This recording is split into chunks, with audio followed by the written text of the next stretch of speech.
thank you so much for joining me in this video. Today I'm going to be giving my first impressions on my new serger, the JUKI 654 that I have right here. I've had this serger for about a week now. I broke 3 needles already somehow. Luckily they came with a few extras, so I've been putting it to use these last few days, and I just want to give my first impressions. I couldn't decide what serger to get because there's so many and some go so expensive. I got this one for $439 at Ken's Sewing Center. They actually didn't charge tax or shipping, so that was really cool. I thought they were at least going to charge tax, but no tax or shipping. It was literally a flat $439. The other serger that I was considering along with this one was the Brother 1034D, because I have the Brother CS7000X as my sewing machine here, which I use a lot and I love.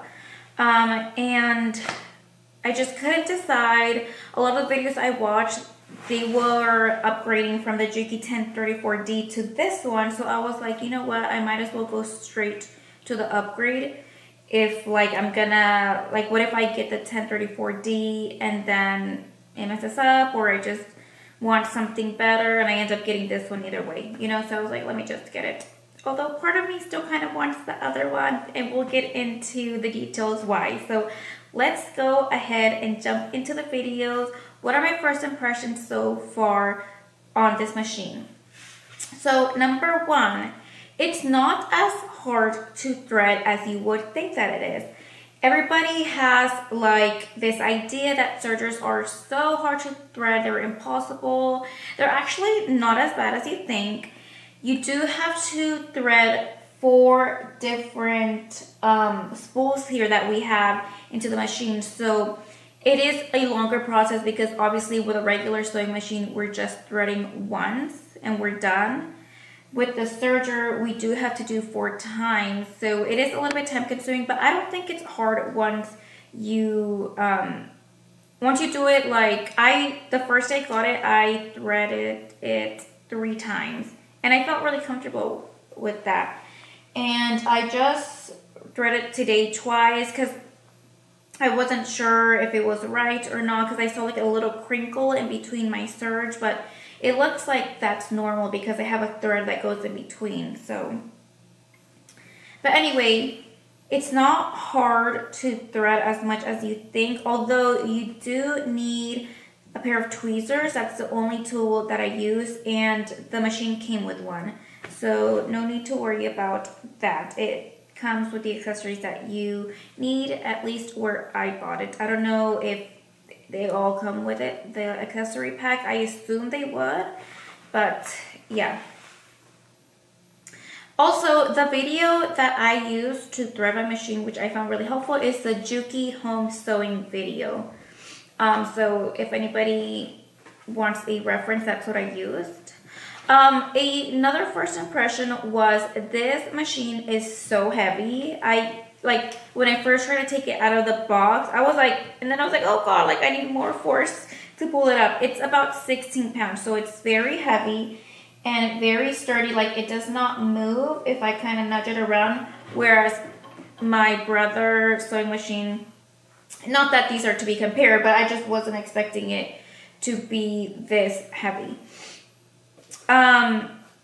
Along with it being heavy, it is very smooth. It does not shake, and it is very quiet as well. Because I have nothing else to compare it to, when I use my Brother's sewing machine, when I get in very high speed, it does shake, and it actually shakes my table because I have just a regular white table, the type that people use for parties. I just use that, and I have my machines on there, but I was worried that if I got the 1034D that it was going to shake the way my Brother does.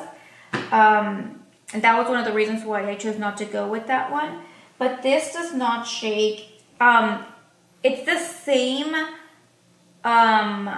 volume, I guess, whether I'm going slow or I'm going fast. It doesn't get any louder with the fast. One con about this machine, which is a thing that made me double think it if I should really get that, is there is no free arm in this machine.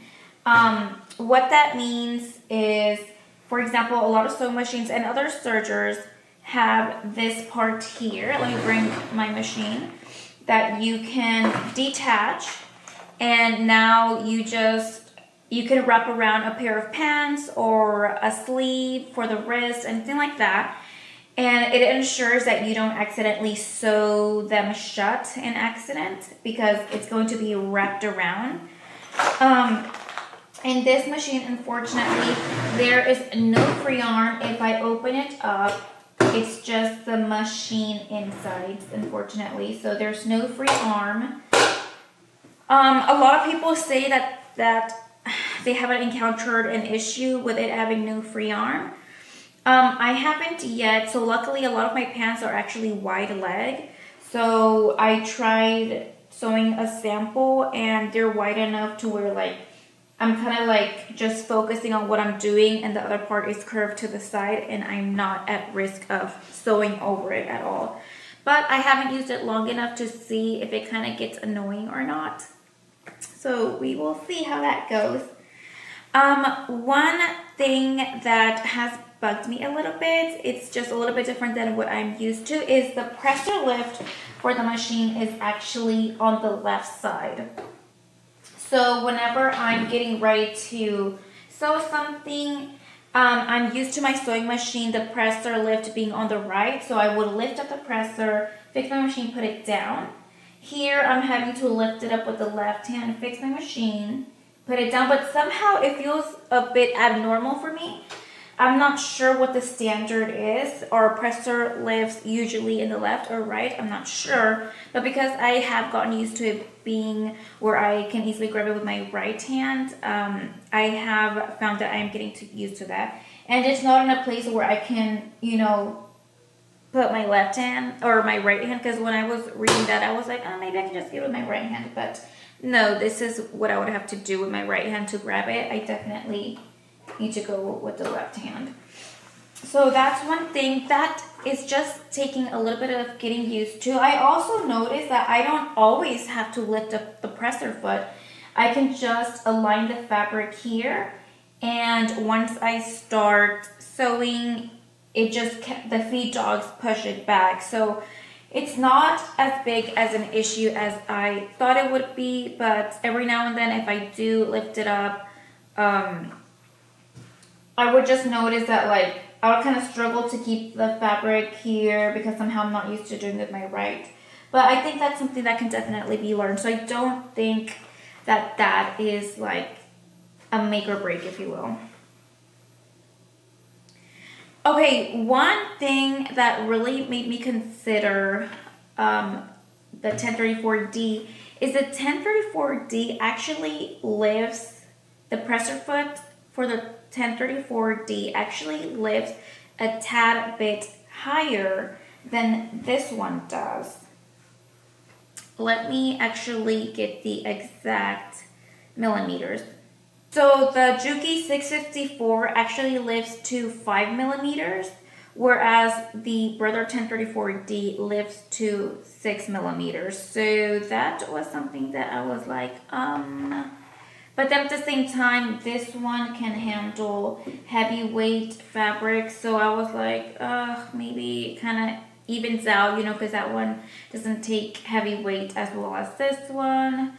But then also I'm like, well, when you serge, you're usually serging, at least the way I'm using the serger, I'm usually just serging one layer typically, or two max. I'm not usually taking a lot of layers unless I'm running like a test or something like that. So that's one thing to consider. I ran a test where I was trying to serge wool, and I was able to fold it and serge 2 layers of wool with no issues.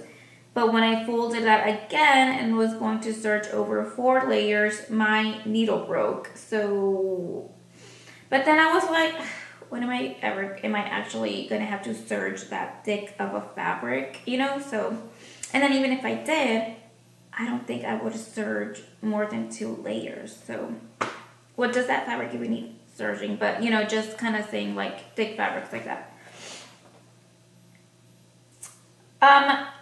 Another thing about this machine is it has no thread catcher here, whereas there's other machines that come with a thread catcher. In fact, the 1034D comes with a thread catcher, but I actually found a website, JUKI Junkies, sells a thread catcher for this machine, and I ordered it. It hasn't came here yet, but it's gonna come here, so I'm excited for that because I've been using this little box lately. I've just been setting it here, but it doesn't perfectly catch everything. It just catches like the big pieces that are falling down that happen to land in there. But yeah, so that is my first impression of the machine. Overall, I think perhaps no machine is going to be perfect at the end of the day. You kind of have to think about what is more important to you.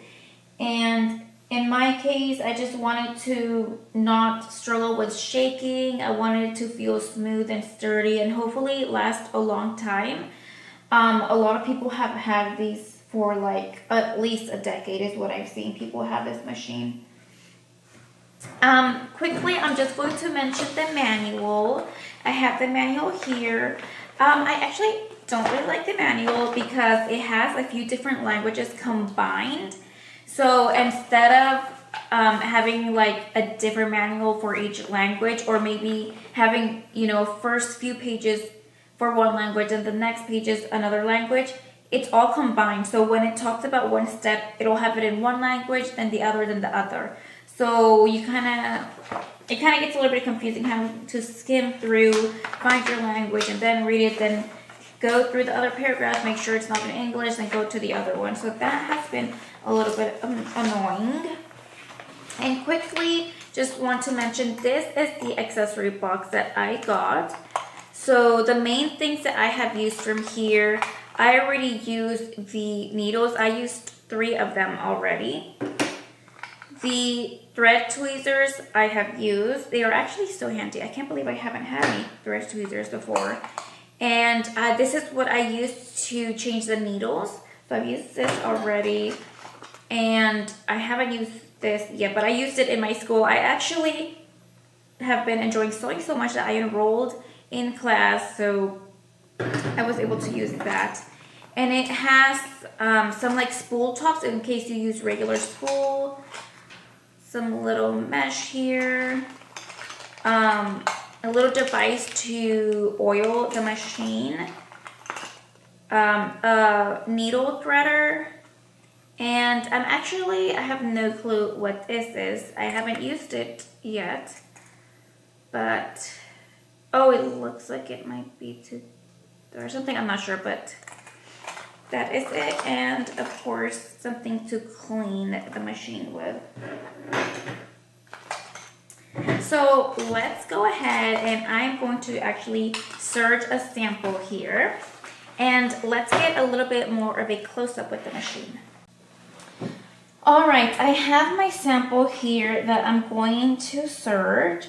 I actually realized I don't have that much of dark fabric. Actually, a lot of my colors are very light. So this was kind of like the darkest I could find. My threads are an eggshell color and the brand is Maxi Lock. So anyway, I have my little tail of thread here, so let's go ahead and start. Like I said, I noticed that a lot of the times you actually don't even need to lift the presser foot, so I'm going to not lift it just so you can see.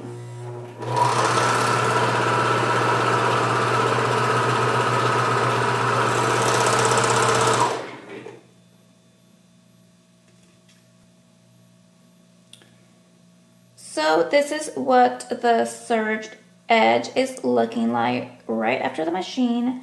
So earlier today, I was looking at my serge here and I was wondering if maybe my thread was wrong because I was getting like a little line, like a little crinkle almost. I rethreaded my machine to see if maybe I did something wrong, but I think it's just doing that because there's a thread going in the middle. But this is what it looks like. As usual, best practice is to iron your serge fabric right after. So I'm gonna serge the rest and will show you and iron after. So I'm going to lift it here just so you can see.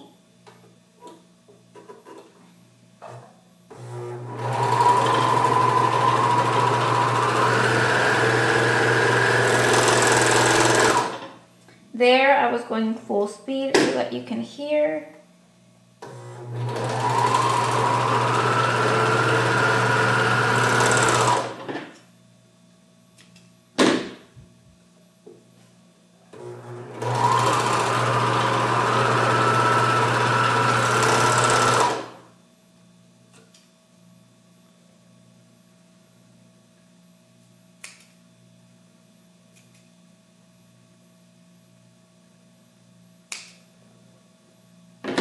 So this is what my fabric is looking like after serging. I'm going to go ahead and iron my fabric and we'll show you the finished product.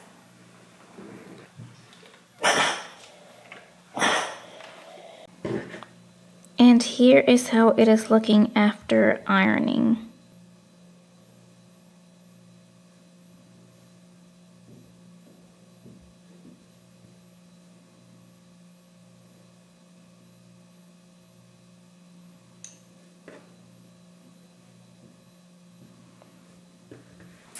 Alright, that is all for this video. I just want to share my thoughts in hopes that I could help somebody. If there's anything else that I can help with, if you're trying to make your decision on if this machine is right for you, please let me know. I would love to help you in any way that I can. And I will see you in the next video. Thank you so much for watching. Bye.